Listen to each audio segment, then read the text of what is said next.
conhecia o Saramago, ninguém sabia quem era o Saramago. Como é que a gente sabia quem era o Saramago? Era pobrezinho nessa altura, trazia uma botinha assim mais velha.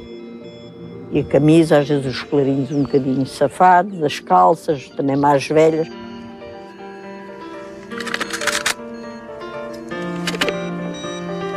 Ele aqui escrevia muita coisa num caderno que trazia, mas também trazia era muita coisa para gravar. E eu depois lá em casa fazia, não é?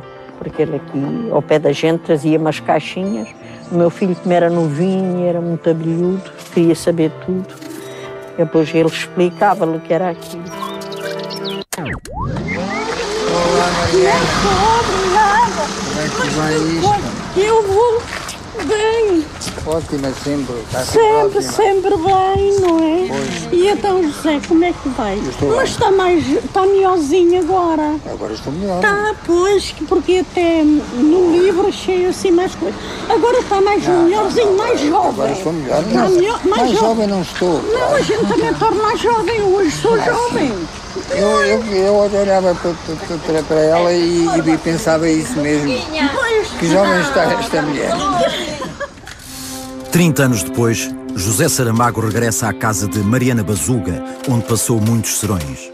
Olha, o bom tempo que aqui passámos nesta casa, as boas horas que nos encontramos, o bom feijão com couve, a boa açorda, mas as favinhas não, as favas não. Isso, as favas é uma história velha que eu tenho. Não, porque a gente não gostava. Que eu não sei como é que começou, mas sempre odiei as favas. Em 77, Saramago instala-se no Lavra, aldeia de Montemoro Novo. As vozes do Alentejo moldam o romance Levantado do Chão. Comecei a escrever o livro até à página 23, 24, 25, qualquer coisa assim.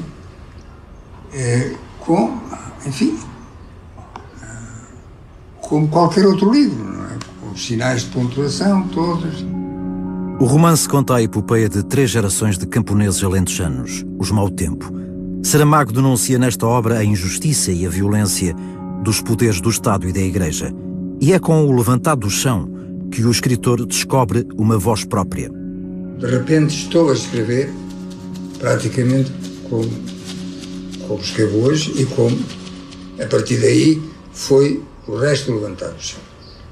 Essa fusão entre o discurso direto e o discurso indireto. É aquele Saramago de quem por vezes se diz de uma forma extremamente ligeira que não usa pontuação. Só quem nunca leu o José Saramago é que pode dizer uma coisa destas. O que o Saramago faz é reinventar a pontuação de acordo com um estilo que tem uma condição, digamos assim, de oralidade e de fluxo constante do discurso. Se o leitor está metido dentro daquilo que lê, ele se encarrega de pôr lá aquilo que propositadamente falta. Não é porque eu não saiba pôr um ponto de interrogação ou uma tradução, é que eliminei-os, entregando essa tarefa ao leitor. Depois da entrega do Nobel, José Saramago regressa ao Lavra em clima de festa, emociona-se e não consegue terminar o discurso. O Lavra foi, digamos, a porta que se me abriu para uma segunda vida. Porque aqui, volto a dizer, embora eu tivesse lido escritos, alguns bastante e que não estão mal ouvidos, mas foi o Levantado do Chão. O Levantado do Chão.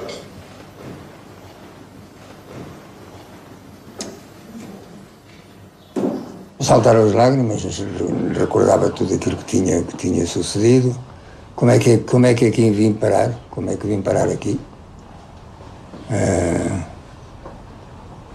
Como é que fui recebido? E como a Mariana estava a contar agora, aqui as nossas ceias, e a conversa e as histórias que o João Bazuga contava, algumas delas estão no levantado do chão. E tudo me veio daqui. Um dos editores que recusou o livro, não é, soube a tipografia, porque também fazia lá livros e tal. E até telefonou ao meu colega Vítor Branco, dizendo-lhe: pá, vocês são completamente loucos, não é? Então vão fazer 4.000 exemplares de um tipo que não vende nada. Vocês vão acabar por afundar a editora rapidamente. Ao que o meu colega disse: bom, olha, talvez tenhas razão, mas enfim, vamos apostar, não é? E apostámos bem. aparece no livro uma espécie de coro de vozes, onde de vez em quando há uma voz solista. Do chão, sabemos que se levantam as searas e as árvores. Também do chão pode levantar-se um livro, como uma espiga de trigo ou uma flor brava. Que fazem tremer o chão, que fazem tremer o chão.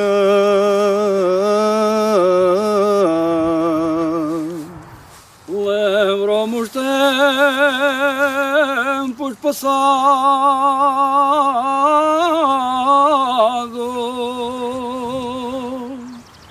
tudo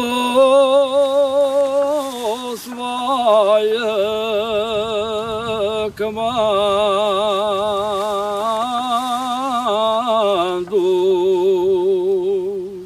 E hoje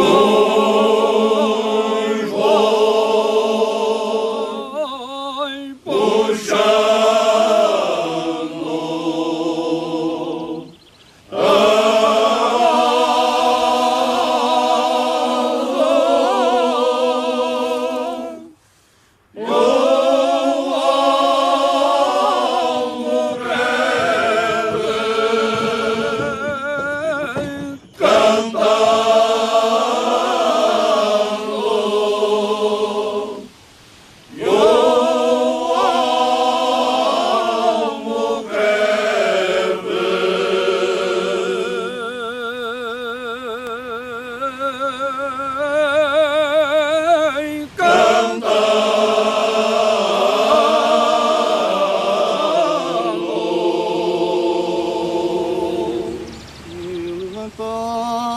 do chão, cultivando em dos prados.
Se eu me lembro de quem fui, as imagens que me vêm imediatamente são as da Azinhana.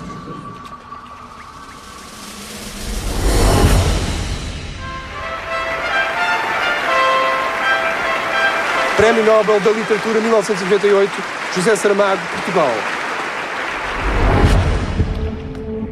Eu tenho a reputação de ser uma pessoa seca, dura, esse cara de pau, de ser vaidoso.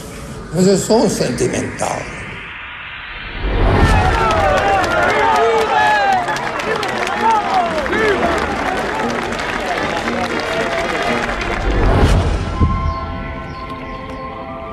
O homem mais sábio que conheci em toda a minha vida não sabia ler nem escrever. Às 4 da madrugada, quando a promessa de um novo dia ainda vinha em terras de França, levantava-se da enxerga e saía para o campo, levando ao pasto a meia dúzia de porcas de cuja fertilidade se alimentavam ele e a mulher. Chamavam-se Jerónimo Melrinho e Josefa Caixinha, esses avós. Gente capaz de dormir com porcos como se fossem os seus próprios filhos. Gente que tinha pena de ir-se da vida só porque o mundo era bonito. gente, e este foi o meu avô Jerónimo, pastor e contador de histórias, que ao pressentir que a morte o vinha buscar, foi despedir-se das árvores do seu quintal, uma por uma, abraçando-se a elas e chorando porque sabia que não as tornaria a ver. Há pouco tempo eu lembrou-me da cama e lembrou-me de dizer ao Zé, digo assim, ó Zé, tu sabes que há uma relíquia da tua avó cá na Azinhaga. Então qual é que é a relíquia? Então a relíquia é a cama da tua avó. Foi para a casa da tua tia Caixinha, ela vendeu à Maripinta, eu quis ir comprar muita vez, ela nunca me vendeu, porque também gosta muito da cama, e nem ela nem a filha quer vender a cama. E ele diz, não me digas que a cama da minha avó está aí assim. Pois está. Então olha, oferece o dinheiro que quiseres pela cama. Filho e neto de camponeses sem terra, José Saramago nasceu na aldeia de Azinhaga, Gulgã, a 16 de novembro de 1922, embora o registro oficial mencione o dia 18 como data de nascimento. Aos 2 anos muda-se com os pais para Lisboa, mas passa as férias todas na Azinhaga. Longos passeios, a pé ou de barco, banhos no rio Almonda, dormidas debaixo da figueira ou ouvir as histórias do avô Jerónimo, um filósofo, um grande escritor analfabeto, como descreve o próprio neto. Não perguntem porque é que eu até aos 14 anos sempre andava descalço aqui. As topadas que eu dava nas pedras eram como marcas de pertença a um lugar. Tudo isso é o que me vem à lembrança de cada vez que quero recordar aquilo que fui. Os pais chamavam-se José de Sousa e Maria da Piedade. José de Sousa seria o nome do futuro escritor, mas o funcionário do registro acrescentou-lhe o nome de uma planta, Saramago.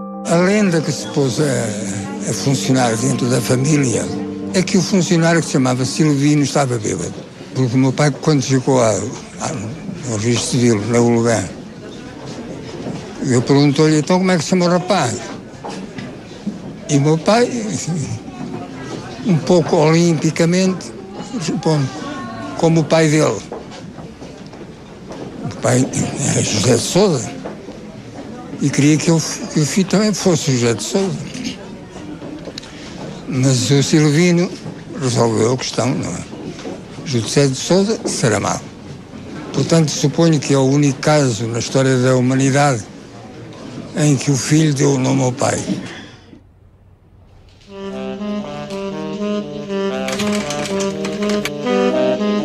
O meu irmão Francisco morreu de broncopneumonia aos 4 anos.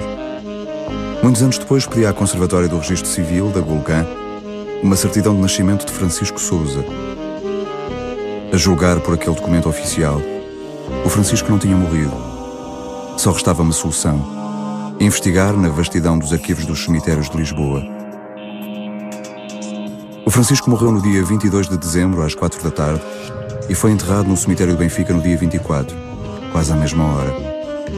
Triste Natal foi aquele para os meus pais. A história do Francisco, porém, não se acaba aqui. Sinceramente, penso que o romance Todos os Nomes talvez não tivesse chegado a existir tal como o podemos ler, se eu, em 1996, não tivesse andado tão enfronhado no que se passa dentro das conservatórias de registro civil.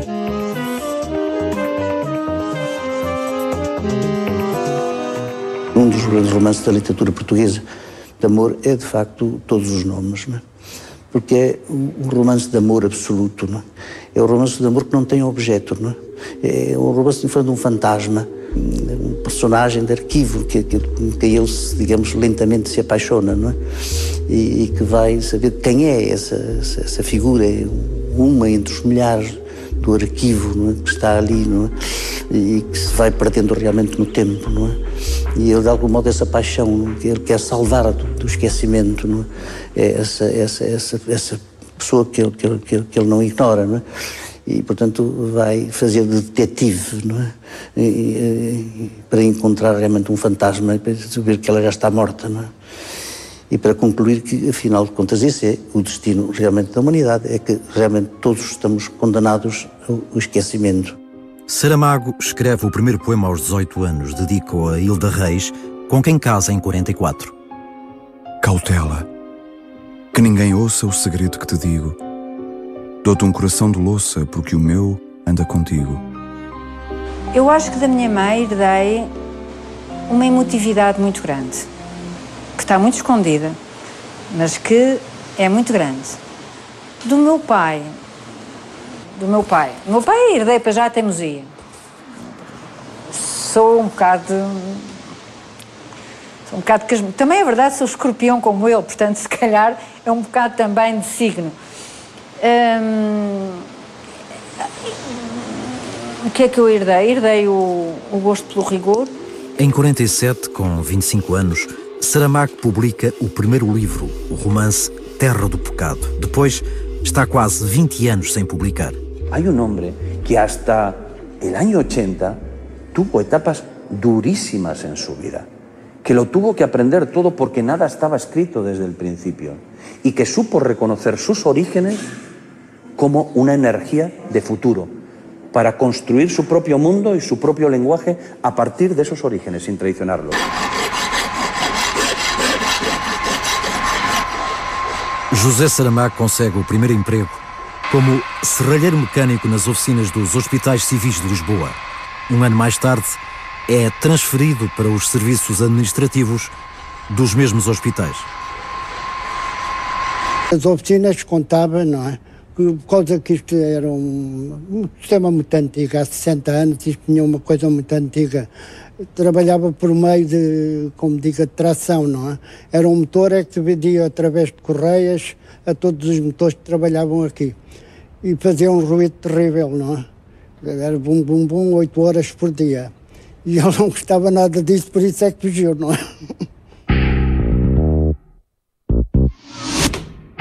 Regressa ao Palácio das Galveias, ao campo pequeno, onde há uma sala de leitura que entra na história da minha vida. E eu entro nela. Uma coisa é saber ler de forma mecânica. Outra coisa é meter-se uma pessoa dentro de um livro. Para tal é preciso curiosidade, é preciso paixão. Quando era rapazinho adolescente, eu não tinha um só livro em casa. Nessa sala de leitura, e porque não tinha quem me orientasse, eu lia tudo, o que entendia e o que não entendia. Entrar numa biblioteca pela primeira vez é como chegar e entrar numa ilha desconhecida. É preciso abrir o nosso próprio caminho. Nas Galveias, encontrei de novo, muitos anos passados, a sala de leitura, a ilha onde tive de procurar o meu caminho. Nesses anos de 1939-40, os jovens tinham uma vantagem sobre os de agora. Não havia Playstations, nem TV, nem internet. Mas a sensação que tínhamos ao termos um livro na mão era a de passarmos a ter tudo.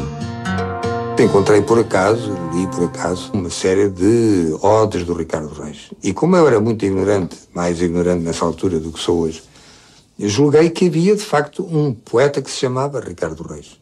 E durante alguns meses, não foram muitos, é verdade, durante alguns meses acreditei firmemente que aquela pessoa que assinava Ricardo Reis era uma pessoa de facto. Foi, repito, mais tarde que eu soube que era apenas um heterónimo do Fernando Pessoa. Tudo apontava para que este fosse um honrado torneiro mecânico e se não tivesse tido essa espécie de impulso para ir às noites para uma biblioteca, num tempo, e às vezes é preciso também fazermos um pouco esse esforço de reconstituição, num tempo em que o acesso aos chamados bens culturais era muito precário. Ia-se à biblioteca e pouco mais. José Saramago é militante do Partido Comunista Português desde 1969. O Saramago escritor nunca está desligado do cidadão crítico, polémico, amado por uns, desamado por outros. Embora eu seja um homem de partido, há uma coisa que começa a incomodar muito, não é? Pode-se acusar-nos a nós, os comunistas, dessa pecha de que o partido sempre tem razão. Mas é que os partidos comportam-se todos da mesma maneira. O partido tem razão. E como nos falta a todos nós, e a Portugal muito particularmente, o uso de um sentido crítico, exigente, rigoroso, vamos atrás da banda. Ninguém escreve se não ler. E embora por circunstâncias da minha vida familiar eu não tivesse sido contemplado com uma biblioteca nascença, Ler foi uma coisa que começou quando eu era garoto. Lembro-me muito bem de que o meu pai comprava, ou melhor, dava-me, o Diário de Notícias. Ia para casa e levava o jornal. Quase diria então que aprendi a ler com o Diário de Notícias. No verão de 75, 24 jornalistas do Diário de Notícias são saneados por discordarem da orientação editorial afeta ao Partido Comunista. José Saramago, diretor adjunto do DN, é acusado de ter sido o mentor do processo. O caso foi notícia na BBC. Passámos coisas difíceis.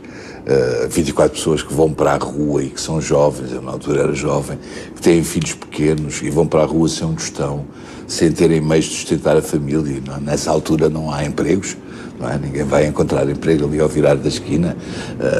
Isto é muito pouco humano, não é?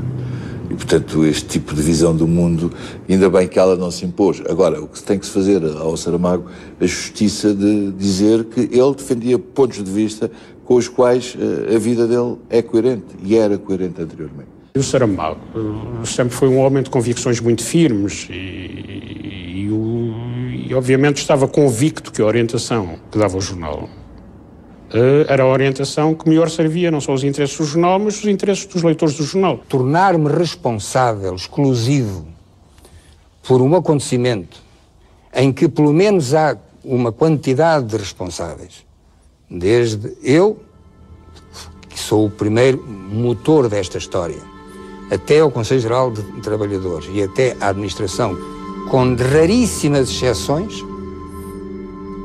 as 23 pessoas que dali saíram foram colocar-se em jornais da direita ou da extrema-direita. Depois do 25 de novembro de 75, José Saramago fica no desemprego. Com 53 anos, toma uma decisão radical. Dedica-se apenas à escrita e sobrevive de traduções. Pensava que poderiam tê-lo convidado para diretor do Diário. E, na realidade, não foi convidado para diretor do Diário, talvez por ter uma personalidade muito forte, talvez por equívocos acerca de uma dureza que não é real, quer dizer, de uma independência de comportamento dele no Diário de Notícias.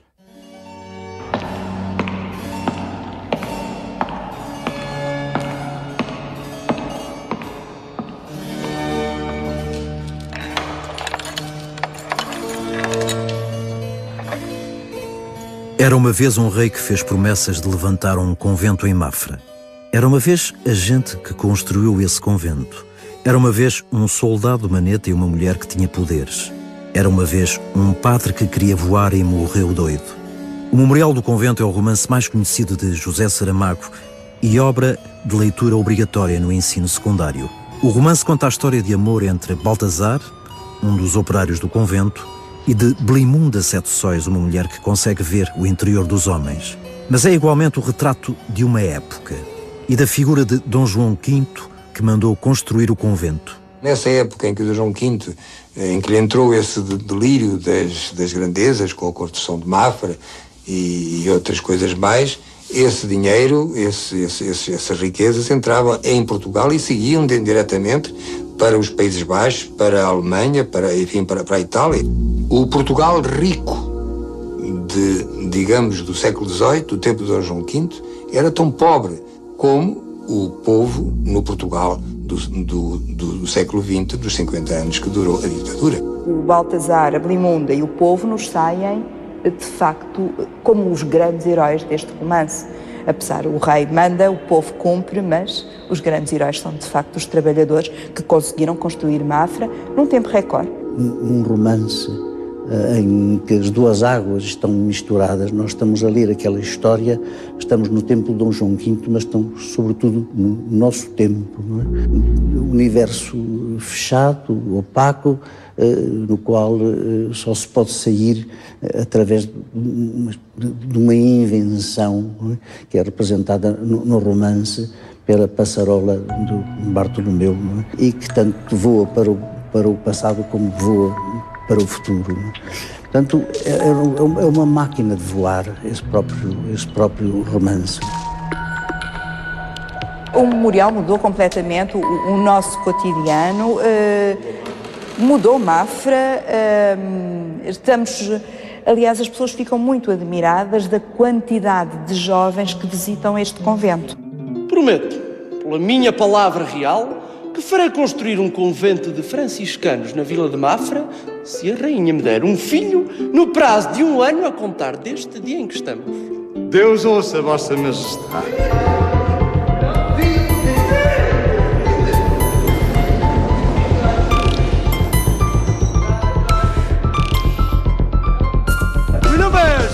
Não me olhes tão perto, Blimunda. Que poder é esse teu? Não sei dizer não, senhor.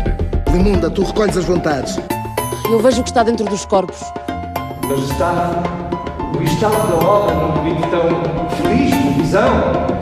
Encontrar-nos-emos os três quando chegar o dia de voar. Adeus.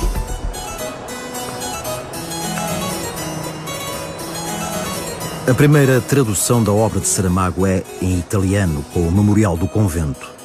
A história dessas personagens inesquecíveis, Blimunda e Baltazar, apaixona o compositor italiano Asio Corgi. Em 1990, a ópera Blimunda estreia no Teatro Scala de Milão.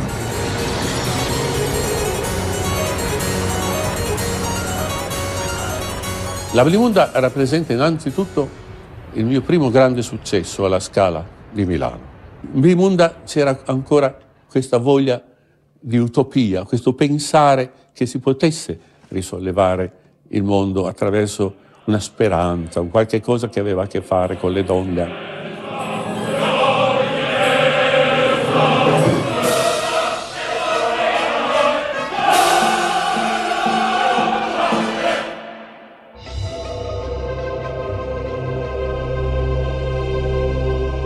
O Evangelho segundo Jesus Cristo, a obra mais polémica de José Saramago. O escritor humaniza a vida de Jesus, imperfeições, fragilidades, a relação com Maria Madalena. O romance foi considerado ofensivo para a tradição católica e o então subsecretário de Estado da Cultura, Sousa Lara, impediu que o livro concorresse ao Prémio Literário Europeu. Em 2004, um grupo brasileiro apresenta em Lisboa uma adaptação do Evangelho. A Maria Madalena é ela com Jesus, quer dizer, neste encontro, o que vai acontecer? Ela vai ensinar todas as artes do amor a Jesus. Todas as artes do amor, toda essa parte carnal e física que ele não conhece. A obra Evangelho segundo Jesus Cristo é uma obra que, a meu ver, atacou princípios que têm a ver com o património religioso dos cristãos, não só da Igreja. Por conseguinte, considerei, ao abrigo da tutela que me está delegada, que esta obra não podia ser incluída nas selecionadas. As razões que foram aqui invocadas pelo Governo para eliminar certas obras são completamente inaceitáveis e reproduzem estruturalmente aquilo que ainda recentemente foi feito no Irão de Khomeini e que era feito nas ditaduras stalinistas. Quando o senhor subsecretário de Estado Sousa Lara, era inevitável dizer-lhe o nome, me acusa a mim de ter dividido os portugueses, esqueceu-se, ou talvez não tenha lido nunca o Evangelho segundo São Mateus, ou talvez tenha lido uma antologia dos Evangelhos todos, com expurgada dos elementos perturbadores, e então talvez não tenha lido nunca que Jesus declarou que não vinha trazer a paz, mas a espada. Eu tinha a ideia de que ia dar celeuma, não é? Isso é indiscutível, não é? Até porque o senhor José Saramago tinha um lobby bem construído, até com lobby internacional, que aliás lhe valeu muito. Mas eu nunca pensei que isto se transformasse num folhetim que durasse quase tanto como o folhetim da Casa Pia, não é? Eu passo de poder ter uma lista de X nomes para escolher um e para propor um, para o inquisidor, o censor que vetou um determinado indivíduo. Quer dizer, eu não estou aqui a discutir pessoas, nem a julgar pessoas. Estava a discutir uma obra em concreto que nunca teria merecido o meu apoio pelas razões que digo, por definição. Se calhar não havia muita gente que estivesse disposta a não ceder nem 1 milímetro em questões de princípio, estando em jogo, como eu sabia que estava, o lugar na política e o meu futuro político. Isso tive a consciência. Eu tive tanta consciência que eu disse aos meus, e há testemunhas, pelo menos umas 6 ou 7, as minhas secretárias, eram várias, o meu chefe de gabinete e os meus adjuntos, reuni-os todos antes de assinar o papel, numa antecâmara que havia ao pé do meu gabinete, e disse: meus senhores, a partir de hoje comecem à procura de emprego, porque eu vou assinar a minha sentença de morte no governo. Palavra de honra que isto é verdade. E eles riram-se todos para mim. Acharam que era brincar. Sem exonerar essa eminente criatura, provavelmente ainda estaríamos em Lisboa. O professor Cavaco Silva era, na altura, primeiro-ministro. Outro dia li que ele foi nomeado doutor honoris causa pela Universidade de Goa. Doutor honoris causa em literatura. Então, nessa altura pensei, quando li a notícia, que com esse grau de doutor honoris causa em literatura, ele estará em condições de perceber melhor o que me fizeram. Eu não sei se desde então o seu interesse pela literatura se foi dizendo. Naquela altura não era grande coisa. Quando ele confundiu o Tomás Moro com o Tomás Mann. Mas gostaria de poder dizer a mim mesmo que valeu a pena. De certo modo, somos colegas, o professor Cavaco Silva e eu. Só falta que a Universidade de Goa decida fazer-me também a mim doutor honoris causa. Como o professor Cavaco Silva lhe conferiram esse grau em literatura, no meu caso podem conferir-me o doutorado honoris causa em medicina, quer dizer, para as coisas ficarem equilibradas. Não? Harold Bloom, o mais conhecido crítico literário do mundo, coloca Saramago entre os grandes escritores do século XX e considera o Evangelho o melhor romance. His masterpiece, which is not sufficiently appreciated in the United States, though it has been well translated, The Gospel According to Jesus Christ, which is the most astonishing single handling of the New Testament story in all of modern literature. Não há palavras que expliquem que luz é esta. Que luz, que luminosidade extraordinária é desta ilha. A luz dos poentes em Lanzarote, a serenidade reencontrada. Saramago e Pilar vivem aqui desde 93, entre vulcões extintos, montanhas e pedras. Habitam uma casa discreta que se chama simplesmente a casa. 2007, uma pneumonia deixa Saramago às portas da morte. A mulher pede aos médicos que lhe prolonguem a vida até que ele acabe o romance A Viagem do Elefante. Saramago recupera e termina o livro com uma dedicatória a Pilar, que não deixou que eu morresse. A Pilar deitou-me a mão à gola do casaco e não me deixou cair ao poço.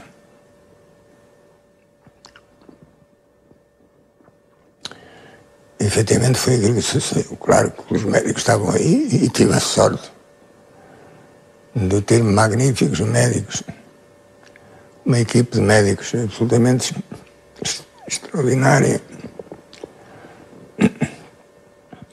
mas igualmente extraordinário foi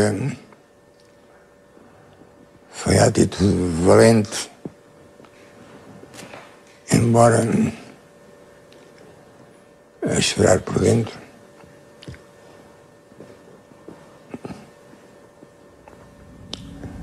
imaginar.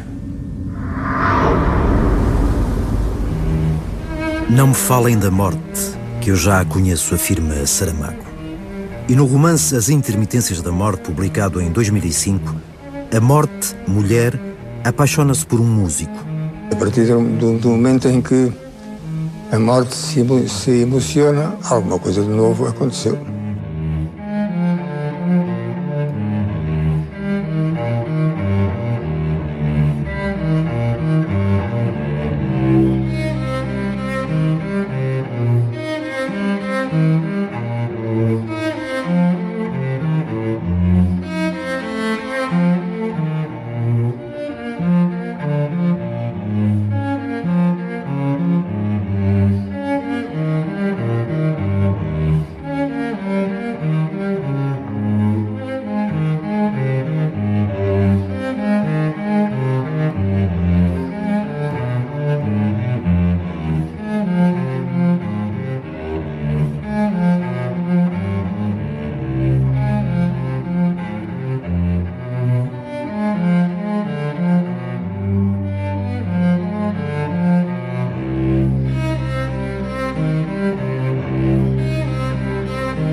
Pensei que já se tivesse ido embora.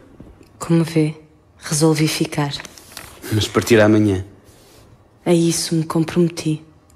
Suponho que veio para trazer a carta que não a rasgou. Sim, tenho aqui, nesta bolsa. Dê-me então. Temos tempo. Recordo ter-lhe dito que as pressas são más conselheiras. Como queira. Estou ao seu dispor. Dilo a sério?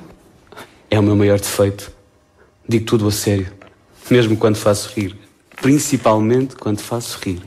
Nesse caso, atrevo-me a fazer-lhe um pedido. Qual? Compense-me de ter faltado ontem ao concerto. Não vejo de que maneira. Tem ali um piano. Nem pense nisso. Sou um pianista medíocre. Ou o violoncelo. É outra coisa. Sim, poderei tocar uma ou duas peças, se faz tanta questão. Posso escolher? Sim, mas só o que estiver ao meu alcance, dentro das minhas possibilidades. Isto. É muito longa. Leva mais de meia hora e já começa a ser tarde. Repito-lhe, temos tempo. Há uma passagem no prelúdio em que tenho dificuldades. Não importa. Salta-lhe por cima quando lá chegar. Ou não será preciso. Vai ver que tocará melhor que Rostropovich. Pode ter a certeza.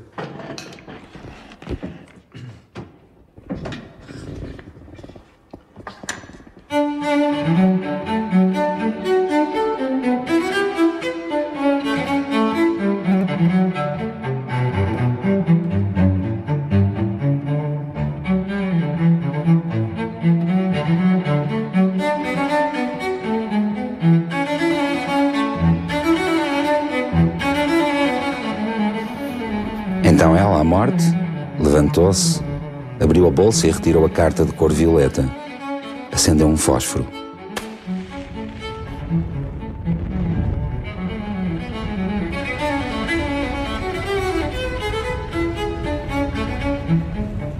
Caro senhor, lamento comunicar-lhe que a sua vida terminará no prazo irrevogável e improrrogável de uma semana.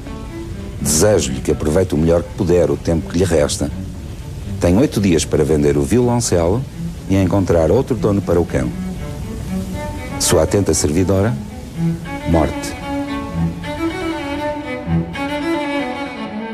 A Morte voltou para a cama, abraçou-se ao homem e, sem compreender o que lhe estava a suceder, ela que nunca dormia, sentiu que o sono lhe fazia descair suavemente as pálpebras. No dia seguinte, ninguém morreu.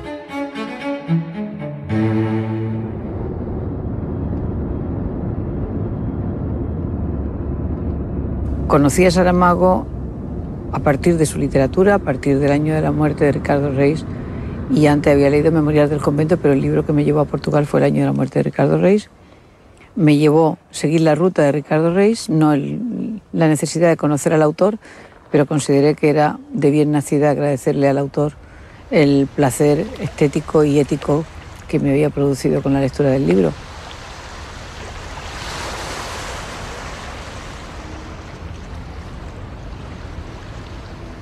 Ir al cementerio de Placeres, a la tumba de Pessoa, y posteriormente y luego a San Jerónimo, a donde realmente estaban los restos de Fernando Pessoa, y poder leer un poema. Para ser grande, ser inteiro. Nada teu exagera ou exclui. Ser todo em cada coisa. Põe quanto és no mínimo que fazes. A Pilar podia ser Podia ser, não foi? Podia ser um simples capricho dos sentimentos de um homem que tinha 63 anos, que encontra uma mulher que naquela altura tinha 36, bonita, inteligente, e que se enamora.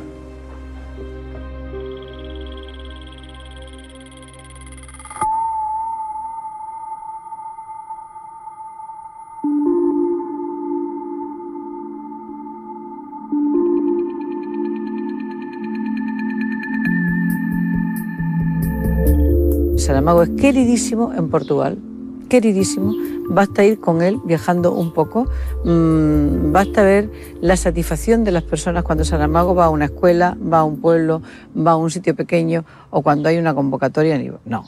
Otra cosa son los modernos, chicos modernos, incultos, que siguen directrices de unos señores propietarios y que les molesta profundamente que un comunista de no sé qué haya escrito tales libros o les vaya a representar, mientras ellos, por más gravatas y más aviones privados, nunca van a representar nada ni nadie. Algunos de los más grandes empresarios de Portugal, por más que se crean que son los dueños, no representarán nunca a Portugal, jamás, ni en el momento presente, ni dentro ni fuera.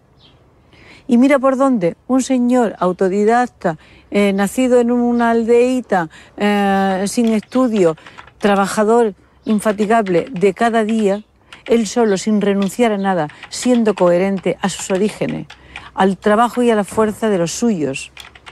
Ese hombre sí representa a Portugal. En Portugal representa a los portugueses, y fuera de Portugal es el mejor embajador, y dentro de 500 años seguirá siendo el hombre del Portugal de este siglo.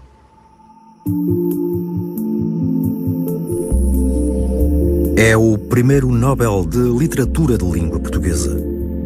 José Saramago é o escritor português mais lido e conhecido no mundo. Está traduzido em mais de 30 línguas e publicado em mais de 50 países. Nos Estados Unidos já vendeu 1 milhão de livros.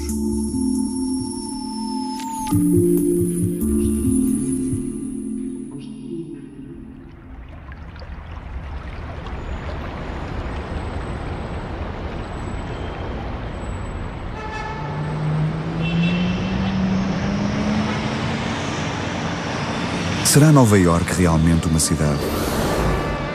Não será antes um enorme estúdio de cinema com ruas, avenidas, táxis, autocarros, ascensores, escadas rolantes e carruagens de metropolitano para nos levarem a cenários onde em cada momento se filmam todos os guiões possíveis e alguns inimagináveis? Há empenas e gárgulas para a nova versão de Batman, cornijas e ventiladores para outro Blade Runner, torres e frontões para um Citizen Kane de nova geração. Há edifícios sem estilo classificável, em cuja contemplação o gosto de um europeu se desorienta, em que as referências estéticas se confundem, mas que os olhos não quereriam abandonar.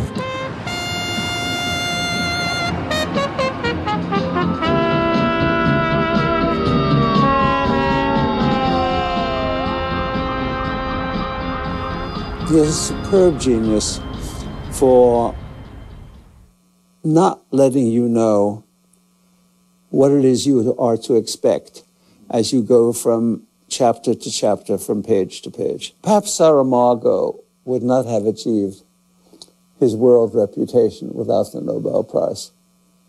So that was a case in which the prize was deeply deserved, and he conferred honor upon the prize. and I don't think his politics had changed, to think that in the year 2007, someone could still be a Portuguese colonist, even in the Canary Islands. It's quixotic at best, and it's insane at worst.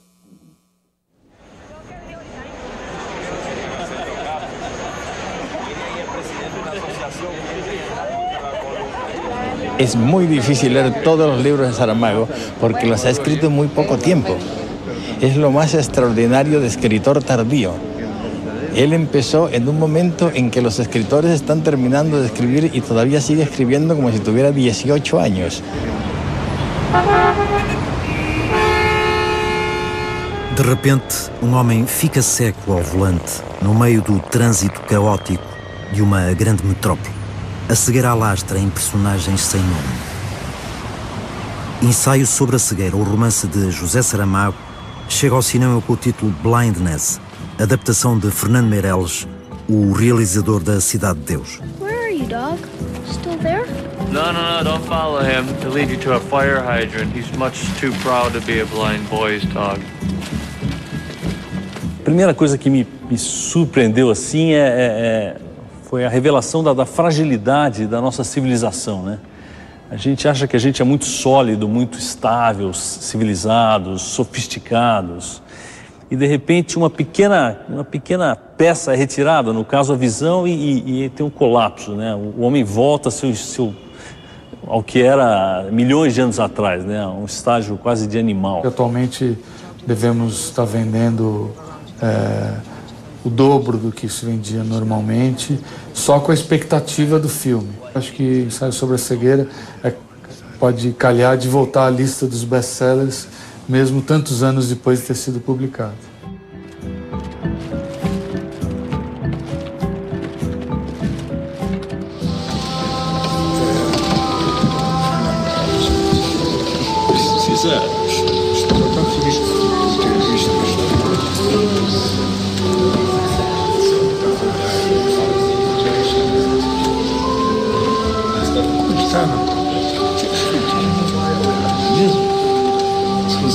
Deixa feliz também.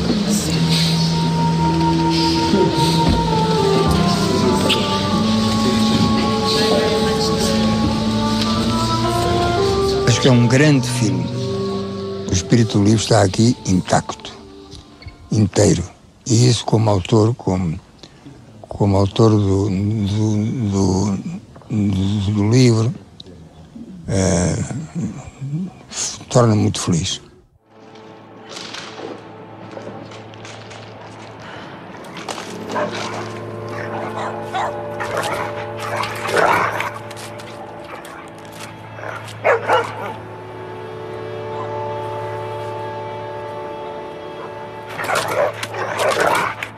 Right then, for the first time, she wished that she too could turn blind, penetrate the visible skin of things and pass to their inner side, to their dazzling and irremediable blindness. Se apenas pormenor do meu trabalho tivesse de ser ou pudesse ser recordado no futuro, então eu diria que deveria ser O Cão das Lágrimas.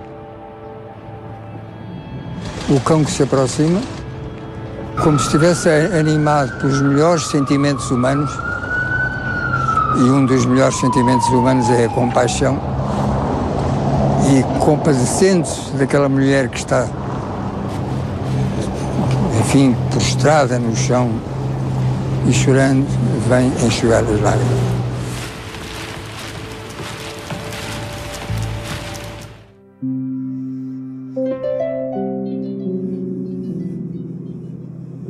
O meu corpo será incinerado e as cinzas serão enterradas no meu jardim, debaixo de uma pedra grande, vulcânica que está aí. Portanto, de uma certa maneira, estava e continuarei a estar.